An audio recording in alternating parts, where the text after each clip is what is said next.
Uh, Good afternoon, everybody on here.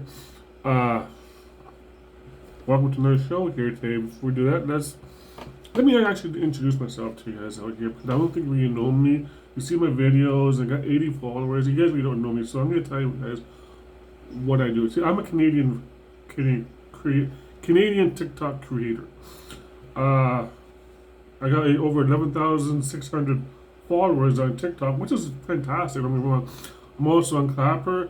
I need another, sorry, 2,600 followers to get verified. That's going to be amazing. I'm working on that as well. And I'm working on this right here just to give you my thoughts of the OG guys of professional wrestling and the shows and everything. That's what I'm going to be doing here. But see, I live in Alberta, Canada, Northwestern. So I'm going to tell you where I'm at. No more than just that. And I do a lot of gaming on here, I got one game right now. I'm on Alaska truck driving. Awesome game. I got another one over here that I play is American Truck Simulator. I play that one. And European Truck Simulator. I play those. The reason why I play those games is because I used to drive like a body jump truck, class 5 body jump truck, whatever, until last year. I'm not going to go into it. But I love driving. And I love these kind of games because it gets me involved in it. And I love them. And it gives me pleasure to actually do those kind of things, right? So I'm trying to grow this account, so I don't have to work anymore, and just keep doing creating content for you guys here. So that's my main goal here, and I hope I'll achieve it by having you guys coming over, subscribing to my channel, and then liking everything, and then have a discussion about professional wrestling itself. That's my main goal here. So with that being said, let's go to today's show.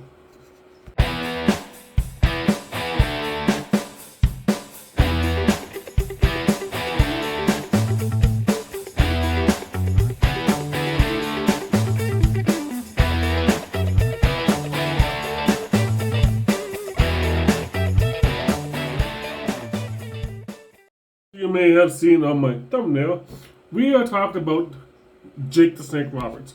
One guy I had a bitter feelings about at one time. I'm gonna tell you about that too as well here today.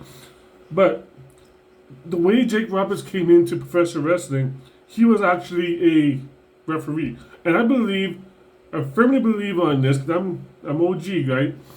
Every wrestler wants to be a wrestler should be an actual referee. That way they can see the psychology of what wrestlers do in the ring. You don't see that no more. You just don't see that. Referees are referees and wrestlers are wrestlers. You don't mix that together. It's like an elite club with the both of them, right? Which is a lost art. It really is. You had Bobby Heenan. He was a referee at one time. Jake Roberts, we can talk about today. He was a referee at one time. Ken Patera, we'll talk about him later on. He is like a Canadian strongman.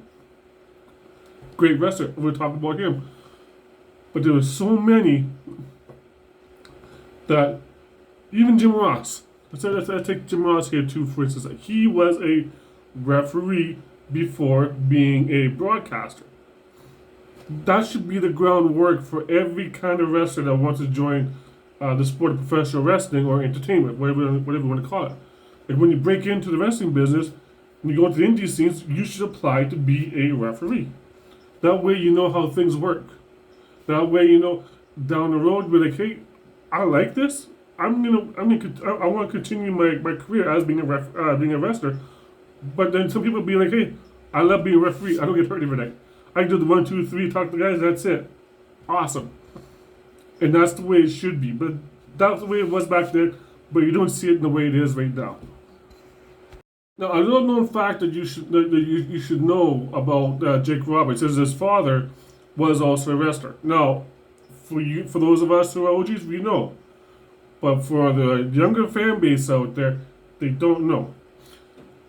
Jake Roberts' dad was a wrestler, and Jake Roberts had a brother and a sister in WWE. Sam Houston was his brother, and Wendy Richter was his sister that actually were in WWE at one time. Both of them were. The whole family kind of thing in there, right? But Jake is the one that escalated to Hall of Fame worthy. He really was. Sam Houston, great wrestler, great independent wrestler, great guy in the WWE. I mean, WWE at one time, they were all about the Cowboys, right? He was a cowboy kind of guy. And when Rick Kerr got the women's title at one time, a champion, the only champion in the family, right there. Jake came onto the scene. He never wore those spandex wrestling tights. He wore like the samurai wrestling attire, right? Like long leg. Never wore like short shorts. Like it was always like long pants. Like he wore to the ring. And when he came to WWE, Vince said to him, at that one time his name was just Jake Roberts. It wasn't never Jake the Snake. It was just Jake Roberts. And Vince was like, "I'm gonna make you into a superstar," and he did. He's like, "I want you to wear spandex pants, and you can be carrying a snake around. From here on out, you're gonna be known as Jake the Snake Roberts." And Jake Roberts was petrified of snakes, hated snakes, but you wouldn't see that when he was doing his promos and his work in the ring. You thought, "Oh, he loves snakes," but that guy was petrified. I myself do not like snakes either, but he made it work. And when he had the snake pit, an infamous segment, I think there were maybe about a dozen segments of that. Maybe a little more, but not much of it. It was great because he couldn't wrestle for a while because he hurt himself. So Vince tried to make it so he can actually earn money by doing the snake pit, and he says and so many times that is when things went down for him. Let me explain this to you. If you all remember the match of WrestleMania 3 with him and Honky Tonk Man, they had a big build up for that, and what happened was, in the snake pit, Jake Roberts was interviewing Honky Tonk Man, and he had finished the segment. He turned around, and the guitar that Honky Tonk Man had was supposed to be like not the real deal, but that it was a real deal of a guitar, and that's been documented so many times. Honky Tonk Man was saying he was sorry about that. He thought it wasn't the real deal, and it was. He grabbed just any guitar at the time. He was in a hurry. And smashed across the back of Jake Roberts three times, with the fake guitar would have only been once and just been shattered, right? But Jake Roberts had so much problems with his body, his mind, and everything.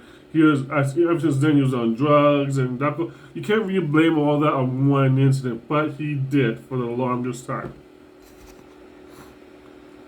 Leading up to that WrestleMania 3 match, he had a great match with Honky Tonk. Like Jake Roberts put his feelings aside and decided, you know what, I'm gonna make this work. And they brought on Alice Cooper with him, because the mainstream WrestleMania 3 was mainstream. It was huge, and Alice Cooper being there, that was awesome for Jake Roberts and his stock. And Honky Tonk Man, Jake Roberts, they did their thing. I think Jake won that one, and then Jake Roberts had another feud before WrestleMania 3. He had another feud with the guy I talked about yesterday, Ricky the Dragon Steamboat, and that was a great feud because Jake Roberts had his snake, and the dragon had his dragon. What do I want to call it? So like two animals, and then Jake and Ricky Steamboat. They had a fantastic rivalry, fantastic matches, but it was never showcased on TV. You can see it on YouTube. Check all that stuff out. You're going to love it. After WrestleMania 3, though, Jake Roberts, always a face. And the thing with Jake Roberts was, one night, Vince McMahon said, okay, let's put Jake Roberts against Hulk Hogan. Jake Roberts, you're going to be the heel for this match. When they went into that match, Jake Roberts got more over than Hulk Hogan. Hulk Hogan got booed that night. And it was then that Vince was like, no, we can't have this. Because Vince invested so much money into Hogan that he can't afford to lose that kind of money. So what he did, he's like, no, we can't have that kind of thing happening. This match can never happen. That just shows how much over Jake Roberts was to the fan base, whereas Hulk Hogan wasn't as over as Jake Roberts was, but they still try to push him to the moon. Weird, isn't it?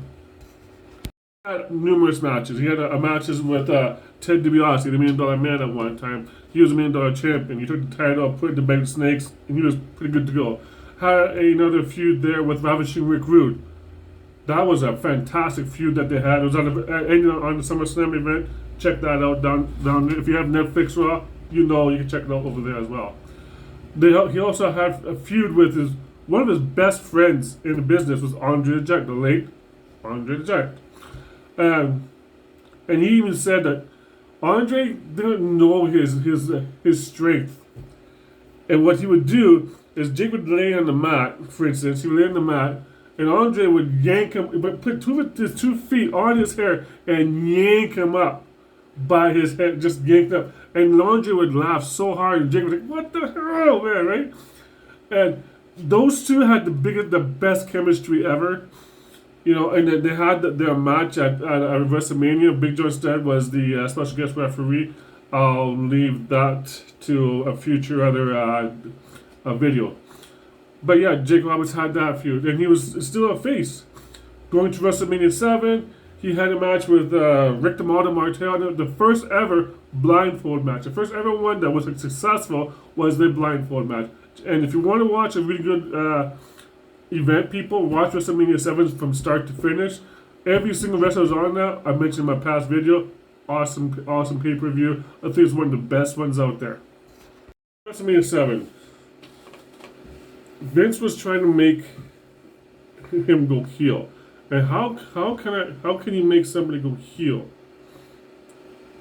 That was to put him against Randy Savage in a feud. And again, something that when Jake Roberts does a promo, he doesn't scream, yell, curse, or swear. It's low tone, it's to the point, and that's the psychology that he got from when he was being a referee turned to be a wrestler. That was psychology that he actually got taught. So his promos were awesome. They were just fantastic promos. Going into WrestleMania 8, it was him and Undertaker, and you would think Jake should have been the face, and not the heel. Like Taker was heel. He was a gothic dead man heel, and us WWE fans said, "No, this guy's awesome. We're gonna try to make it so he goes face and Jake goes heel." Now Jake produced that match. He produced it. He wrote for it. So he knew what to do in that whole match, and that was going to be his last match in WWE for a long time. He'll come back here and there, but we'll talk about that later on. His match with the Undertaker, it improved the legacy of the Undertaker. It skyrocketed his legacy even further because he beat Jake Roberts, and Jake Roberts after that he had a deal with WCW, and I forget who it was with, but when the guy left, Jake was in there, and he was promised that deal. He never got that deal. And it was like a huge deal. It was like he would have been set for life. Didn't get. He worked with Sting a few times, among other people. Vader. Again, Ricky Steamboat. He reinvented that feud there. So many feuds that he's had in WCW, but he didn't get the money that he was guaranteed, and kind of pissed the guy right off. It pissed anybody off, right? To the WWE, Vince said to him, "Hey, I'm gonna make you champion. I feel this is gonna be great, but you're going up against the Ultimate Warrior, okay? And we'll see what happens with that." And well, as everybody knows, Warrior just always bails out, and Jake didn't get what he was promised by Vince. And again, it burned more bridges for him. And during this time, though, too, Jake was heavily medicated, heavily drunk every time, and doing lots of drugs. He was being a rock star at that time, and there's nothing anyone could do about it. It was like that. That's just Jake the Snake Roberts, right? Comes back to WWE, and he took some time off, and he was part of management for a while. He was a producer for a while backstage, and he was also a road agent for WCW and WWE, back and forth through a bunch of stuff, right?